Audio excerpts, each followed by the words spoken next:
Hello and welcome to the Draft Talk podcast, the podcast for all your NFL draft needs. We've got news, views, interviews, top 5 mock drafts, much more. Basically anything you could possibly want to be ready for this year's draft. We're brought to you by the good folks at 99 Yards. I'm your host, Brian, and I'm glad to say we've got the whole gang together with me today. MJ, Iron and Stu, how are you doing, guys? Yeah, all good. A bit of a shake-up, speaking about teams rather than players today, which is a nice and needed break during the combine and before we get to our top fives. Yeah, we'll still have one eye on the combine though, because it's still literally going on as we're speaking. So if my gaze is distracted, if you're watching it on YouTube, it's because I've got the combine on the other screen. Yeah, looking forward to this, Brian. As Owen said, it's good to delve into some of what these teams are after and where we might have some change in the draft order potentially when we get to draft night. Yep, should be good. Good to know Stuart's giving us his full attention anyway. But yeah, as we mentioned, we're gonna run through first couple of rounds, pick out some pivotal picks, some situations which we think may or may not happen, and how that'll affect the drafts and the teams that are making the picks. MJ, you released an article discussing this the other day, so I guess I'll give you the honour to kick us off. Give us give the situation you're looking forward to.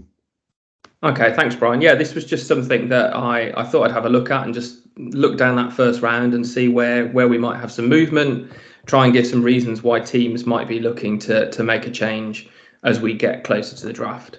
So I'm going to avoid the potentially obvious one of number one because we all know that one seems to be up for grabs and it may well happen in the next few weeks as to what Chicago do with that. So I thought I would drop down a couple of positions and start with number 3 with the Arizona Cardinals. And this was from the point of view of, I mean, it's tough times if you're an Arizona Cardinals fan. The last season was, it was pretty dire. You get to the end of the season, Kyler Murray is now injured. He is unlikely to be there taking the snap for week 1, so they could have to do without him for the first few weeks of next season. You've got rumours that are starting to circulate around DeAndre Hopkins. Is he going to want to stick around in a side where, let's face it, they're not going to be challenging next year? In terms of number of picks, they've got a decent number of picks. They've got 8 picks. They've got 5 in the top 105. But I see this as a potential spot where you could be trading out of this. You could be trading down. You've probably got that option, knowing that quarterbacks are going to be the first ones, that probably pick 1 or pick 1 and 2. You could stick and pick, and you could take your favorite player on defense and one of the best players in the draft probably, or you could trade down a bit because depending on how frenzied and frantic the quarterback market goes, there could be a team that actually wants to come up to take a quarterback at 3. We've had it before where quarterbacks have gone 1, 2, 3, bang, bang, bang. So I think the Cardinals are probably up for shopping this pick around. Owen, Stu, what do you think? You think they're in play here? I totally agree. If I was Cardinals GM Monty Austin-Fort, I would be trying to fleece whoever wants to come near that pick for all they're worth. I think the Cardinals are in a position that they need draft capital. They need to be able to rebuild that roster. If you look at their prime positions, okay, they've got a quarterback who's injured, fair enough. Cornerback, are they great there? No. O-line, no. Edge, no. They've got a lot of needs. And it's not, it's a new regime, new head coach, new general manager. They don't need to do it all in 1 year. If they can fleece someone for, someone might be desperate for that third quarterback. You look how much the San Francisco 49ers paid for a third to get the third quarterback off the board that year. If I'm in the Cardinals, I try and get as much as I can for this pick and get out of there. Yeah, and I'm sure the Cardinals are looking at this almost like they're in the de facto number 1 spot, because we know already that Chicago is moving out of that spot. They've come out and basically said as much. So we know quarterback is going 1 and more than likely 2, unless it is the Texans that move up to number 1, I guess, which puts then the Cardinals in the spot of, we've got the de facto number 1 pick, we can take the best player available, and now we don't want to speculate too much about the Jalen Carter situation. We'll let that just play out. But I guess what we can touch on is that, you know, him and Will Anderson are expected to be the 2 blue chip prospects at the top of this class. If one of them falls, like Jalen Carter may possibly do, then depending on how far they can move back, they've got a choice here of taking the one player that basically everyone wants in this draft, which would be Will Anderson. So it depends on the value. It also depends on how far back they want to go. And I guess it depends on who picks above them. There's a lot of depends there, I know. But if they want to stick and pick, the likelihood at this very moment is that they will get Will Anderson. So it really depends on how much they value Will Anderson over everyone else. And I imagine he'll be number 1 on most people's boards. And then it depends, the person who comes up, how far back that is, because I can't imagine you'll want to move too far unless the value is really there. Yeah, and I think that they're not necessarily going to move early. I think it might be a pick that teams wait and see, because it depends. I think in this draft, there's not going to be a lot of teams who are just going to be, well, we're happy with whatever quarterback we get, because they're so different. You know, I think every team will have the quarterback they want, but you might have a team who, you know, say Bryce Young goes first, CJ Stroud goes second, as an example. Right, we need to move now because Will Levis is the guy we absolutely love, and that's the guy we really want. So the Cardinals potentially could have a big outcome there with what they get for it. It just, again, is that going to happen till before draft night? Who knows? Yeah, one will have to, sorry, MJ, one will have to go first. So one will have to go first because we'll need to know what team it is that will move up to 1, and then that'll free up the Cardinals to then, who I'm sure already fielding talks, but then renegotiate. So say it is the Colts that move up, then maybe it's the Panthers who then want to move up to 3. So there's a lot of moving pieces here, but one has to go first before the Cardinals can really make a choice. So for them, it's really just evaluating scenarios at this point until that one gets moved. Yeah, I was just going to add in there that it will be interesting for this one and for others is what sort of capital gets traded, because right. I think, you know, the Cardinals may well go, well, all right, then, you know, we'll take something this year, but actually what we want is your next year's number 2, or, you know, something like that. I think the balance between 2023 capital and 2024 capital, especially for a team like Arizona, where, you know, you're doing as best you can this year. You're not challenging. You're not going for the playoffs. You're rebuilding, new head coach, new general manager. You're basically starting from scratch again. So it'll be interesting to see how much they try and get 2024 capital. And just kind of coming back to a point about teams really, really wanting their quarterback, just kind of touching on that as well. I'm a big proponent of, if whoever gets picked at 1 is who the Texans, if they don't go 1, really wanted, I'm not sure the Texans should take a quarterback. For the reason that I think they're in a spot that, unless it's a guy you absolutely know is the guy that you're going to have as your future quarterback, and you absolutely love him, you've still got so much else to do with that roster, and you could potentially do a lot with the 2nd overall pick. So again, that's kind of just jumping back a pick, but I think that might be an interesting spot to look out for. And if that was me, I would be saying it shouldn't be a quarterback or nothing, unless you absolutely love a guy at the Texans. I think it's maybe a bit different for some other teams like Carolina and Indianapolis, but for Houston, unless it's their guy and he's not gone, they should look at it elsewhere, I think. I think just talking about Houston there for a minute. One thing in their favour, they have a whole host of picks. They've got 12 picks. Obviously, they've got Cleveland's 1 from this year. They've got next year, they've got Cleveland's 1 and Cleveland's 4. They've got some cap space. They're not too bad for cap space. So actually, Houston could go in any direction. And I think you're right that if the quarterback that they want is not there, they shouldn't necessarily reach for another one, especially not at 2. I mean, the other scenario is that if a certain somebody is still available at 12, do they come back for one of the quarterbacks at 12? There is so many variations, I think, for Houston at the moment. They could be actually the most fascinating team in round 1. Yeah, I think sometimes the best way of looking and kind of phrasing this, I guess, is that with the NFL draft, it's about looking to the future. Now, that doesn't necessarily mean it has to be the immediate future, and it doesn't have to be this draft. We're currently looking at 2023 draft, but and I'm sure that they have looked ahead to 2024 because that's what good teams would do. And they go, well, we've got 2 first rounders next year. Is there a guy we potentially like better next year? Now, if I'm them, then I would guess that there might be almost 3 guys I might like more than any of the guys this year. That's not a slight on any of the ones this year, but expect 2024 to be an unbelievable quarterback class if the people declare that we expect to declare. So there is a bit of that, and there's obviously free agency comes into it as well.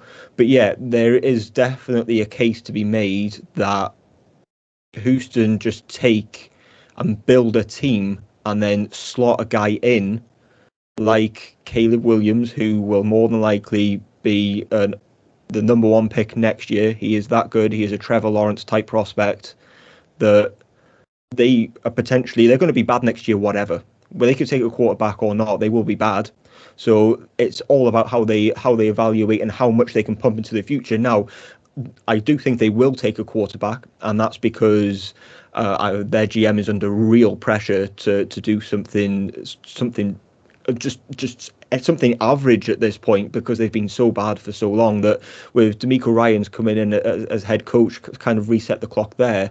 But they need to do something in terms of team building. So I think I can't remember his name, and it's going on me, but the GM there, Nick Caserio. Caserio, thank you for saving me.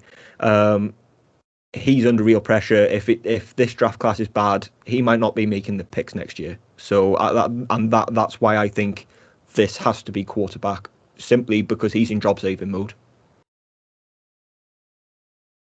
I think if there is, which we kind of suspect a bit of a run on quarterbacks, 1, 2, 3, maybe 4. It's music to the ears of the Seahawks and the Lions that are picking 5 and 6. They could potentially, between them, get the 2 best players in the draft. When you look at Will Anderson and Jalen Carter, so that could be very interesting. So yeah, any more early pivotal points we can? Any ideas, guys? Not in the top 5. My next one, moving on, would be, and I think it could be a really turning point in this draft, is actually Detroit at 6, because we know what they need. We kind of know the players and the names that are in play for them.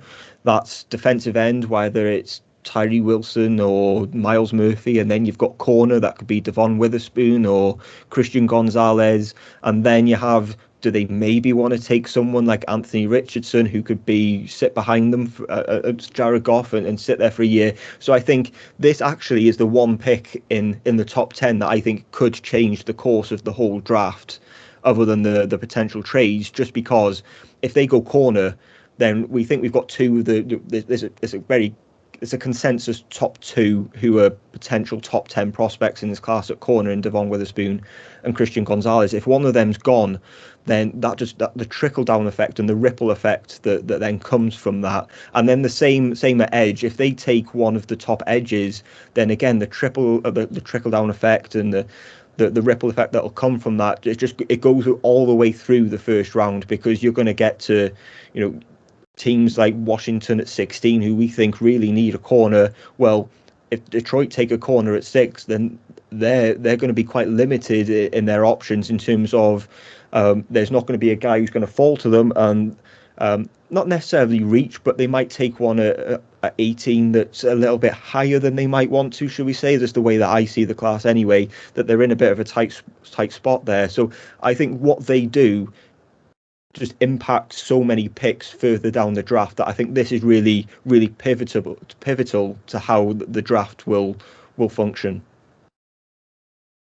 I think you just mentioned the Commanders there, and I think that something, reaching for a prospect, and I don't know if it was so much, but they did that with Jahan Dotson, didn't they? I think they were looking for a receiver, and we were not surprised that he went in the first round as such, but he went quite higher than maybe we were expecting. Because it's not reaching, is it? It's more that your options are limited. Quite align.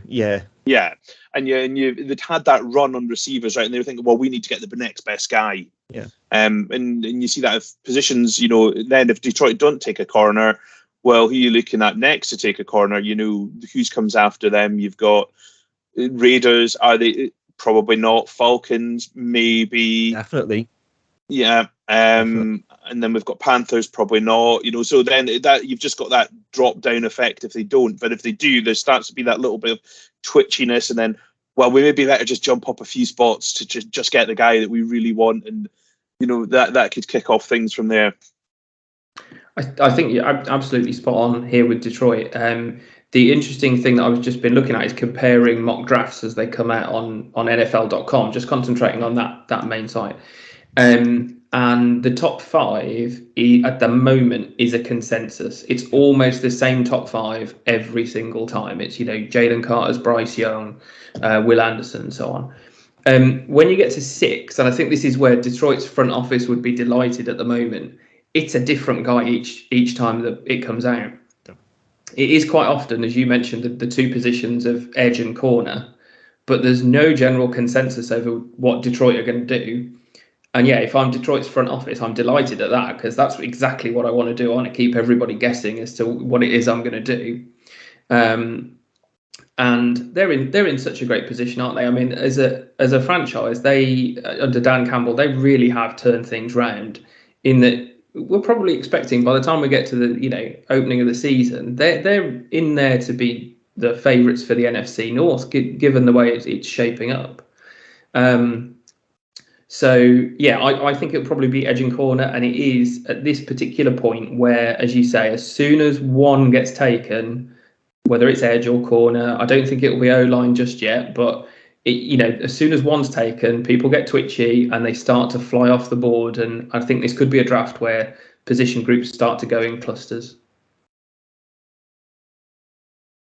I don't think we'll be too far behind with the O-line, though. I think just once we get out of that top 10, I think that run is going to start as well, and we're maybe kind of moving on in the next position. I think we've kind of got an idea of where that run might happen. So the one that we've kind of touched upon, we've spoke about them at pick 2, is next one is 12 at Houston again. Where do they go at that point? And again, that could change a lot because they've got needs pretty much every position. I know, and if they've picked a quarterback already, do they protect him with O-line? Maybe not. I think their O-line's not as bad as some, but do they give him a weapon? Do they think, actually, we've got something on the offensive side of the ball, we need to get better on the defense? That could, again, shape some runs as well at that position at 12. It's interesting as well, you mentioned before, new head coach, defensive coach, he'll want a defensive weapon, won't he? But he's got to sort of park that bias and say, yeah, maybe I think it makes sense if you take a quarterback, give him either, a weapon or someone to look after him. But as you say, they've got so many needs. What do you do with that? I want to touch briefly on, mentioned it before, the Seahawks and the Lions both getting at 5 and 6 for picks that they've managed to trade when they traded away players. And I think, the assumption is, isn't it, when you trade someone away, that team's going to get better. So the Broncos get Russell Wilson. They're assuming, we'll be heading towards the Super Bowl, at least the playoffs. And I guess the Seahawks are like, they should be pretty good. So what a bonus it is to get, a pick in the top 5 when you were probably still thinking it'll be maybe mid-20s, banking on that. And the same with Lions, to have yourself have a pretty good season and a pick in the top 5, top 6. Lovely stuff. And it gives them a bit of power. In fact, they know they've got the 2 first round picks. They, like you say, they can give them a bit more movement. I think it's kind of nice when it works out like that for them anyway. Not great for the Broncos or the Rams. Well, the Rams did okay. Yeah, and it's almost a free hit in a way, I guess. But you want to make the most of that. But if say Detroit decide to take a quarterback, then I mean, why not do it with the pick that you've traded away? Why not why not replace the quarterback that you traded to LA? Why not use one of those picks to go and get an next guy? Because it's almost a free. You wouldn't expect it to be this high, and yeah, it's almost a free hit. Just going back to what Stu was saying there about Houston, just taking it back slightly. That I think they have so many. It's almost not a bind in a way because you've got so many needs that there isn't a wrong decision to be made. And you're almost in a position of you can just take the guy that's highest on your board, and that's probably the right thing to do, and it'll be the right thing to do next year as well. It's all about building the team for them, so it's just about take guys who are the best players on your board at pivotal positions, like edge, like quarterback, corner, even the guys that you pay highly. Take them early and start building your team. But it is interesting to see what they do. Whether for me in my mind, I would like to see them go O-line. I think that would be the right thing to do. I'm not really a fan of pairing rookie quarterbacks with rookie receivers. Yes, there's an argument to be made that let them build together and let them build the chemistry, but there is also something to be said to drop in the quarterback into veteran receivers who know exactly what they're doing and almost make it a little bit easier on the quarterback at times. So I prefer that situation. I mean, pick one up in later rounds by all means, but I don't think you want your number one guy to be the rookie with the rookie receiver.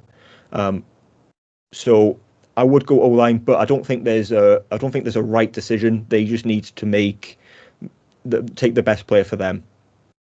Yeah, I think I'd agree on the O-line pick just because they come back at 33 and they can pick a decent receiver up at 33. I think O-line at 12, receiver at 33 is probably better than swapping those two positions the other way around. So I'd agree. I think again, by the time we get to 12, we really are into like Mystic Meg territory here, aren't we? Because we don't know how the first 10 picks are gonna pan out. But as Stu said, I think 11, 12, 13. This is where we start to see the run on those premier tackles. Can I throw as a question for you, really? And I know we're speaking about teams rather than players, but we think if they were going to take a receiver at 12, do you think Quentin Johnston probably would be that guy? Let's just throw him out there. And if they were going to pick an offensive lineman, let's go Peter Skronsky. Now, if we think of what they can then pick up at 33, so would you rather at 12 get Quentin Johnston and go on? Which offensive lineman would be available at 33? DeJuan Jones, maybe? I don't think so. Right? I think DeJuan's gone. I think he's gone. Okay. I think he's gone before 33. Oh wow. Okay. Right. Well, maybe we'll throw him in there just anyway. A hunch. Okay. So would you? Okay. So, but he might. Right. So let's go with that. So you go Quentin Johnston and DeJuan Jones, or you could get Peter Skronsky, or take your pick of receivers. I guess. I'm not sure I like a receiver at 33. Actually, I prefer it later on. Yeah. If I was going to pick an offensive lineman that highly at 12, it would be for Skronsky, and the reason that gives you that flexibility between him and Titus Howard, who's going to play tackle, who's going to play guard, because you've got Tunsil on the other side. The other two guys are tackled. Paris Johnson, I suppose, could play inside if you needed to, but I don't really want to play him inside. So if you're going to go all linemen there, it's got to be, for me, Skronsky at 12. Who am I going to pick at wide receiver at 33? Depends who's on the board. Zay Flowers? I think he's gone as well. Well, then your options are limited, and you probably want to go in the third rather than the second, because it's not a... For me, after the guys who have round one ability, well, that's not even ability, that were like the most likely to go in the first round, because I'm not sure I agree with some of these. But Addison, Johnston, Smith and Jigba, Hyatt, Flowers are the names that have round one potential. Then you're looking at Josh Downs from North Carolina, Tank Dell, Tyler Scott, Cedric Tillman, Rashee Rice. Ugh. I'm not sure you like many of those options at the top of the second. So you are waiting. If you don't go receiver at 12, you're hanging on, but you're going to get some good players in the third and the fourth that you can load up there. If I was a Texans GM, which I'm not, obviously, You have to work for the Patriots to do that. Yeah, I've been to Houston. That's about as close as I'm getting. I would actually want to have a good look at the edge class at 12, because I potentially think if you wanted to do something there, there is good potential there. And their pass rush has been horrible for a few years. And if you're going to stick with Howard and Tunsil as your tackles, you could get a really good interior guy on day 2. So then if we're looking at edge, Anderson's going to be gone, Murphy's going to be gone, Wilson's going to be gone. So that'll just leave you with Lucas Van Ness, who potentially is gone as well. Yeah. See, I said I would have a look at it. I didn't say I was drafting one. No, but you never know. This is the scenario they're going to have to work out, right? God, being in a draft room must be a right pain in the ass on a draft night. Do you know that? Thinking of these scenarios and stuff. But it's certainly something I would consider, because there's a lot of interior guys that I do like on day 2. Yeah. No, I prefer it as well. It's more of 12's an awkward spot for edge, right? Mm-hmm.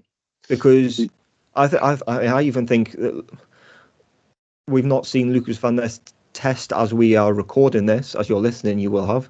No. But we've seen him speak, and I've seen some interviews that he's done, and he speaks very well. He talks very well. He's very, very well built, and he's someone that you could quite easily convince yourself is going to be good. You know, you go box score, his stats are very, very similar in college to JJ Watt, like extremely, extremely similar. So if you want to, you can find a way of talking yourself into Lucas Van Ness. Whether you should or not is another question, but it's very easy to talk yourself into it. So rounding up Houston in a way, look, they just need to take the best player, but they do have to evaluate what they're going to get in later rounds, because 33 is quite a difficult spot. And again, I would prefer edge at 33. So this 12 is, I think, just best player available, and then that's just reset at 33.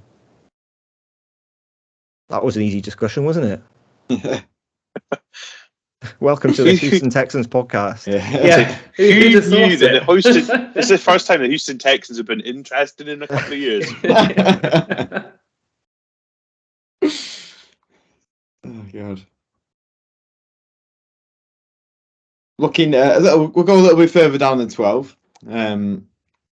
This is to let you behind the curtains, listeners / watchers. We weren't sure how we'd get on it. We thought, it might be dead short. We might run out of stuff to say, but we're we never seem to struggle, do we? So yeah, past 12, Jets, Patriots, Green Bay. Anything?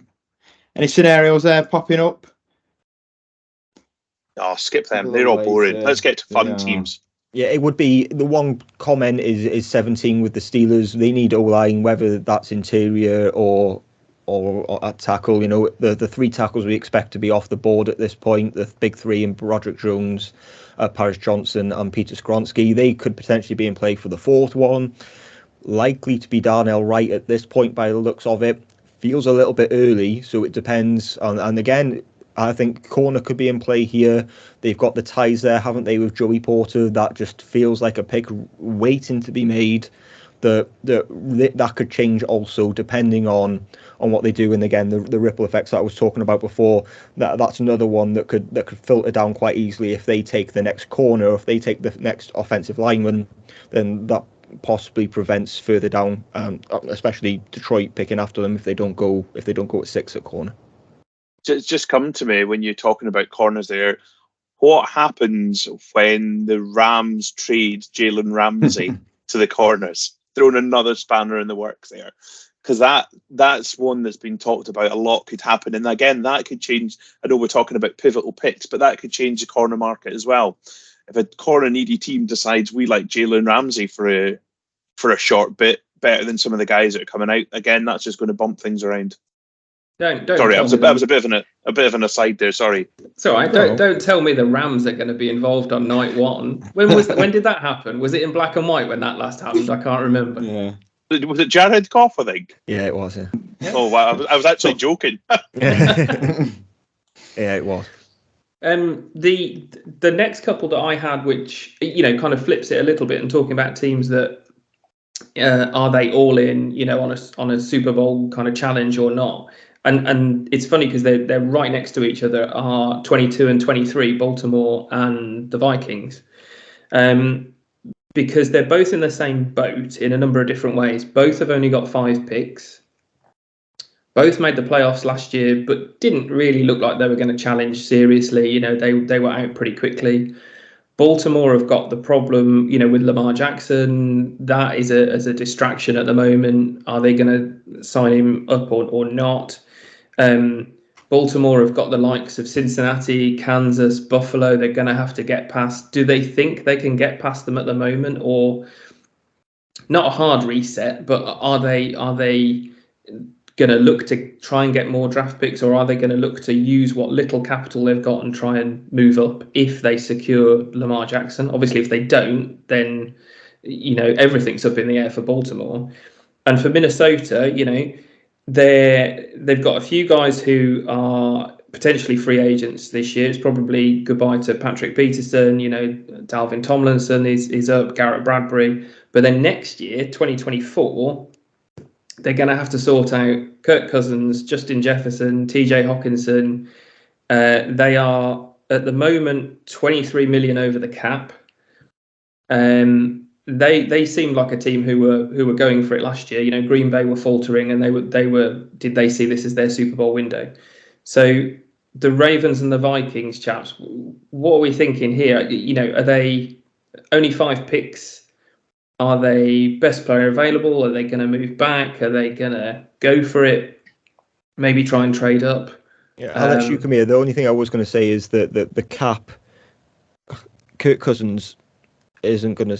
He's not going to be there in 2024, is he? That his number will come off the cap, which will help a bit, you would imagine. But go on, Stu. Yeah, I was going to say General Manager Kwesi.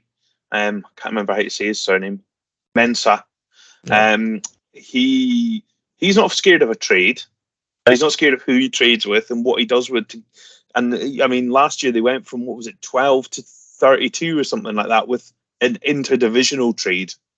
When we saw the Lions come all the way up for Jameson Williams. I wonder whether he might trade back a little bit from where they are to try. If they've only got 5 picks, I wonder whether they might be a mover, but in the opposite direction if the situation is right for them.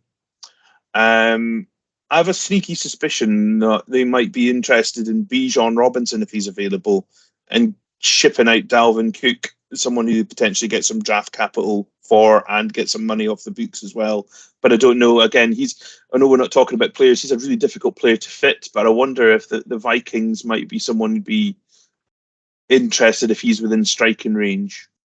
Yeah, there are 2 teams who will both be interested in corner and both interested in receiver.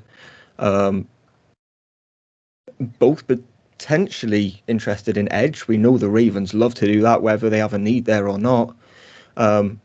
So, yes, the Vikings, well, of course, they'll be looking very closely at what the Ravens are doing. They're a pick ahead of them, but they will also have to manage around and take the scenarios of if they take the corner that we like, what do we do? Which all teams will do, but we're just throwing out why it is pivotal, because if the Ravens do take a corner, say, then that has a knock-on effect.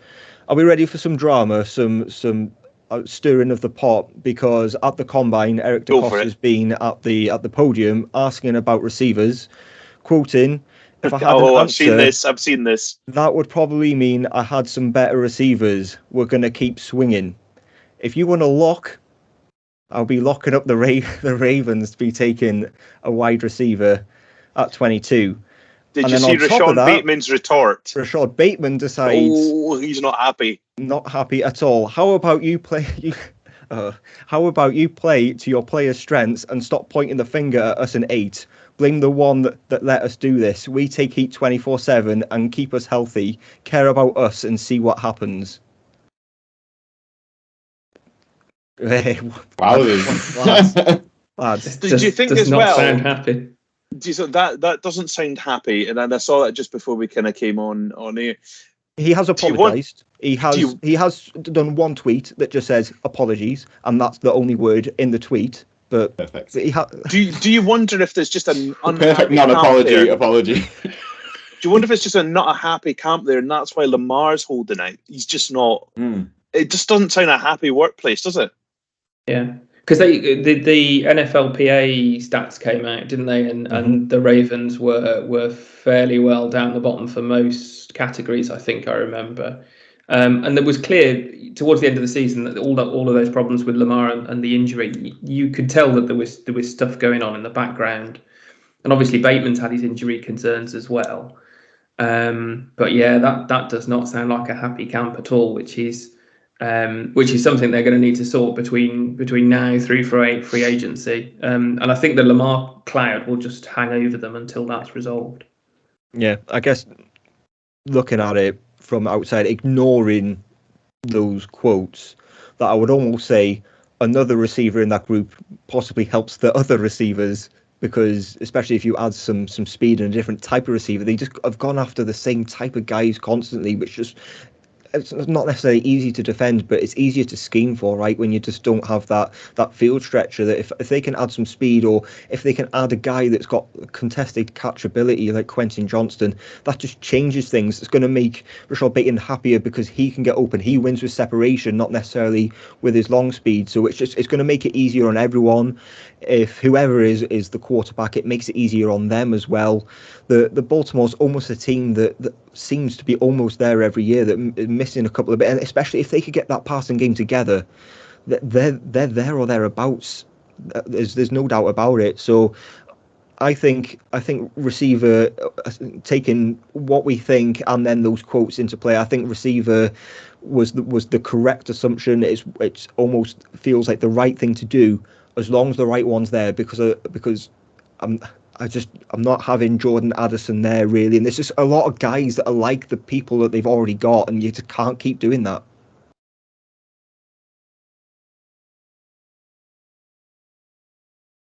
Yep, interesting to see what they do.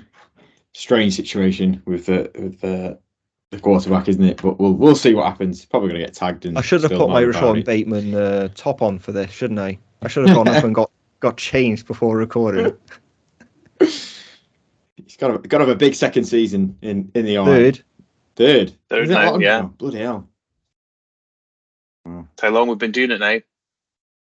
I'm showing my age now, aren't I? Well, we're heading towards the end of the first round. Obviously, only 31 picks because naughty Miami. Any sort of late first round scenarios you want to throw out there, chaps? What about the Eagles? Because I know that they've got 2 picks, so we've kind of skipped past their number 10 pick. But they come back in at 30, don't they? And obviously, fantastic season last season, but they do have some things to address. Free agency. I was looking down the list of names: Fletcher Cox, Robert Quinn, Brandon Graham, Javon Hargreaves. There's a lot of guys there. Bradbury. They've got a decision to make on Miles Sanders.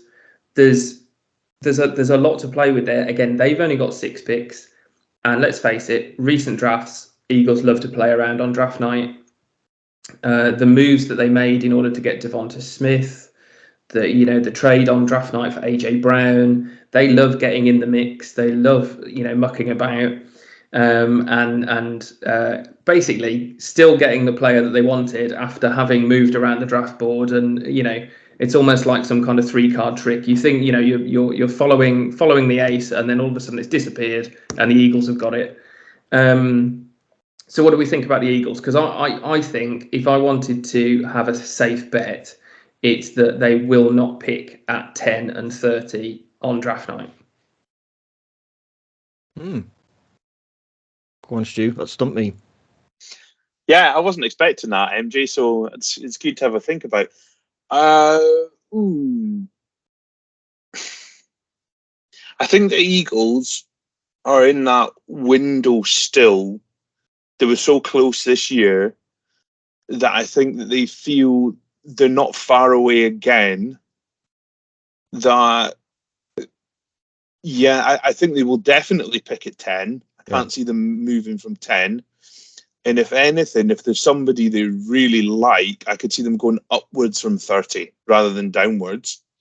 I can't see them coming out of the first round unless they're offered an awful lot for someone, and it's maybe just down like 2 spots or something, second pick on that day. Can I ask, MJ, what? And I'm not trying to catch you out here. What would your reasoning be for them not picking at those 2 spots? I think it's just recent Howie Roseman form that he doesn't tend to, he likes to move around. They've always got players that they've got their eye on, and they will move to go and get them. I mean, when they gazumped the Giants when they had that little trade with Dallas a couple of years ago to get Devonta Smith. I think the added thing is also there is a decision to make on what Jalen Hurts' number is in 2024. When do they move on that contract? Because as we've seen from what's happening with the Giants, I mean, the rumors around Daniel Jones and what number he's going to want off the Giants, that every quarterback whose contract is coming up next looks at what the last guy got and goes, well, hang on a minute, I'm better than him. It's got to start at 40, 45, whatever.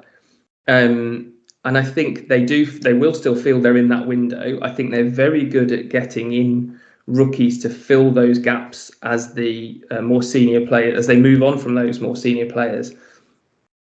And I think they're a side that doesn't necessarily hang on to those senior players too long, unless they see a value. I think they're fairly not ruthless, but I think they're realistic about when a player has done what they needed them to do, and then they move on from them. But yeah, I just think as a side that's got 2 picks in the first round, I could see. I mean, as you say, I could see them moving up as opposed to down. I don't know whether that's. I don't think it's up from 10 necessarily, but I could see them coming up from 30. Yeah, the reason I asked is to say it wasn't to catch you out. It was more of how I view the Eagles would be that their usual philosophy in drafting is take a good player, and if you have to sit them for a year, then that's absolutely fine. We're quite happy taking Jordan Davis, bringing him in and out. And then we'll let him go next year when our veterans have gone, and we'll let them loose then. It's almost like they give them a year's breather to kind of understand the NFL and get comfortable. And then if you were looking to say move back, I don't think there's any need to gain any more capital, because this year they've got 2 1s, a 2 and a 3. Next year they've got a 1, 2 2s, a 3, that's without any comp picks, that's expected to be another 2 3s. So we're talking over the next 2 drafts, we've got 3 1s, 2 2s, and probably 3 3s. Now that's a lot of top 100 picks. So I'm not sure they need to get any more capital. It's just about hitting on the right guys. So I think they can afford to spend some, if anything. And then looking back, but this year's draft, they've got the 2 1s, the 2, the 3. Then they don't pick again to the 7th. So if you're going to trade, maybe you can move the 2 or the 3 to pick up a 4th and a 5th or something along those lines to try and get those middle rounds. But I think the Eagles are positioned perfectly. Yes, they need to hit and replace the guys on defense. But they're in an extremely fortunate position. Not many teams have that amount of players and that many veterans leaving and have the capital to replace them like this. Yeah. I think you've hit the nail there in that I think they could use that future capital. I think then they could talk to teams. They could talk to teams higher up in the latter part of that draft who aren't perhaps looking at this year, who are going, actually, yes, I'll have some 2024 capital, thanks, even if it's a 2 or a 3, something like that. So absolutely, I think that's what they could be looking to do, is use that in order to go up from 30. there's just some GMs who love faffing about on draft night, and I think faffing about is not the right, but they just love just like, oh yeah, let's make some trades and let's do this and this will be. And there's some GMs who just like, I'm just going to stay where I am and pick like Cincinnati. They never move anywhere, and they just don't seem to like love draft night as much. But Howie Roseman's one of those guys who's like, oh, we didn't see AJ Brown just get in the middle of the first round. We're getting AJ Brown. We can't be bothered with this pick. We'll get AJ Brown. That's much better. And he seems to just really enjoy it. So yeah, he's one of those kind of guys that you can see him having a bit of fun. I can just imagine him in the Eagles kind of draft room, just saying to everybody else, "Watch this a minute," and then he phones another guy up, gets a pick, and then 5 minutes later they get the guy they wanted anyway, and they've got more capital, and I can just see him doing that almost every year now.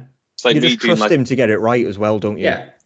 He can do anything, and you know it will be the right decision, and that. But having that time and that trust from whether that's from owners or is it GMs to coaches or wherever it is, just the confidence and the winning mentality it builds just gives you so much. And say even for the Eagles, it's you feel we know you're good. You go out and you build us the best team. It doesn't matter how you do it. There's no owner in his ear saying you've got to go quarterback. And you've got to get another quarterback. He's built 2 teams that have gone to the Super Bowl in 5 years, 6 years, and they are completely different teams. Virtually, and it's astonishing. It really is. It's interesting you mentioned about building that 2 teams, because I was doing a count back of how many draft podcasts we've done since we started doing Draft Talk, and for a laugh on the way home from work tonight, I listened to a first ever podcast that we did. And it was MJ. Got nothing better to be doing with your time, Stu. Yeah. I've got half an hour to drive home from work. I've got to fill it with something. Oh, we went longer than that. We don't do half hour. Oh, I know. But the funniest part was MJ talking about how much of a mess the Eagles are. And that was 2 years ago. Yeah. And just look at us now going how amazing the Eagles are. But yeah, because it was talking about whatever pick it was they had. And I think that was the one that they ended up getting Devontae Smith that year. And just interesting to see how quickly they can turn it around if you know what they're doing. Yeah, if you remember the stick he was getting a couple of years ago from Philly fans, and obviously Philly fans are not shy in giving stick because they'd finished, what was it? I was 4-12 or something, wasn't it? And and then obviously they switched head coach as well. But it's changed around really quickly, and it is to his credit that he's built two Super Bowl caliber teams in that short space of time. Yay, good Eagles talk. I think I see what you mean, and it made me think there, Stu. We were sort of sitting in the chair of Nick Caserio before, and we were like, "Oh, this is awful," and like, "Oh, what are you gonna do?" And what if the guy's not there? And you, like you say, Harry Roseman will be the total opposite, having a great time and have his feet up on the desk. He'd be chilling out, he'd be ordering all the pizzas in, and just loving the whole weekend, wouldn't he? It'd be like me doing a mock draft simulator when I draft like 7 players and have like 9 ones for the next year. Just trade every pick. Maybe that's the difference in mentality as well, though, right? Because you look at, I've not got the Texans picks in front of me, but I would imagine they're quite similar over the next couple of years in terms of those top 100 picks. That one person's job is on the line, the other person can kind of kick back, can't do anything wrong, and just the difference that makes to you is ridiculous. Maybe that's the scenario for this year. It's Roseman and Caserio, and Roseman will take Caserio's, I don't know, next year's one for pennies on the pound or something like that, and Caserio will wonder what on earth's happened. And as you say, he's in the last chance saloon, so he definitely needs to get it right. We shall see. It's back to your original point. The reason I could maybe see the Eagles dropping down a bit is, I guess, we'll move on to this in the next couple of weeks in terms of top 10s and how the board's going to fall. But is the quality at pick 10 got to be very different from, say, pick 14, 50? I don't know who want to move up, but yeah, you say you could. It wouldn't surprise me if you drop down 3 or 4 picks, pick up an extra 3rd, 4th, whatever it may be, and still, like you say, still get the guy they want. And I don't know if the quality of play, like I say, they may well get the same player or the similar sort of range. I think once you're out of that top, the top 2 defensive players and the quarterbacks, and we'll see where they were players for, but it could. That's why the picks be that we've an spoken option. about are so pivotal, because it will matter. Absolutely. Oh, he's The brought it around pivotal full circle. picks. Look at that. Look at that. Always Tell you thinking. what. Always thinking. There you go. Well, I can't think of a better ending than that. They are our. I can think of a few, I'll be honest. Oh, good stuff. I'm going to sign off and then go listen to our first ever one, like Stewie did, see what that was like. Maybe not. But yeah, that was our Pivotal Picks podcast. A mouthful. Thank you very much for joining us. We will be back, of course, next week. In the meantime, there's plenty more podcasts. You can go all the way back or just back a few weeks, whichever you want. Got interviews galore this year, isn't it? We've got some more coming up, and of course all the stuff on the website, loads and loads and loads of scout reports, mock drafts, it's all there. Check it out. But yeah, that's us for today. Thank you very much for listening / watching. We'll see you again soon.